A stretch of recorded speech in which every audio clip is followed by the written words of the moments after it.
Туган телләр һәм халыклар бердәмлеге йылын Фатиха Аитова исемендәге 12-нче кызлар гимназиясе Йола Фест фестивале белән тәмамлады.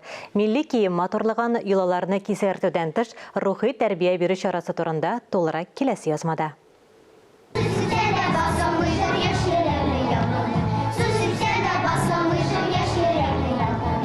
Белем алу белән бер рәттән Фатиха Аитова исемендәге 12-нче кызлар гимназиясендә укучылар кичкенәдән халкыбызның милли бәйрәмнәрен, гореф-гадәтләрен сеңдереп үсә.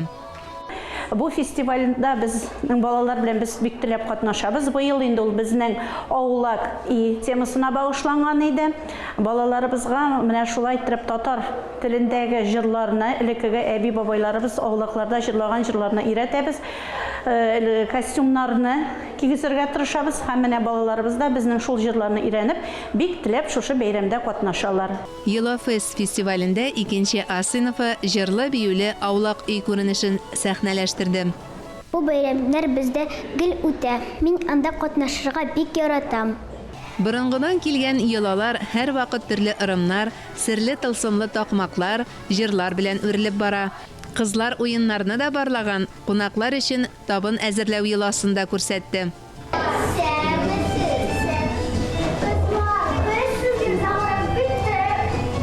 Милләт өчен горурлык хисе юктан гына барлыкка килми. Аны кичкенәдән әнә шушындый гореф-гадәтләрне өйрәтүдән башларга кирәк. Бу җәһәттән таякның авыр башы укытучыларга төшә. Дәрес, дәфтәр тикшерү, электрон журнал тутыру һәм башка бихисап ашыгыч эшләрдән тыш укучыларга милли тәрбия бирүдә дә алар алгы сызыкта. Мөршидә Җиһан, Таһир Хәсәнов, Татарстан яңалыклары.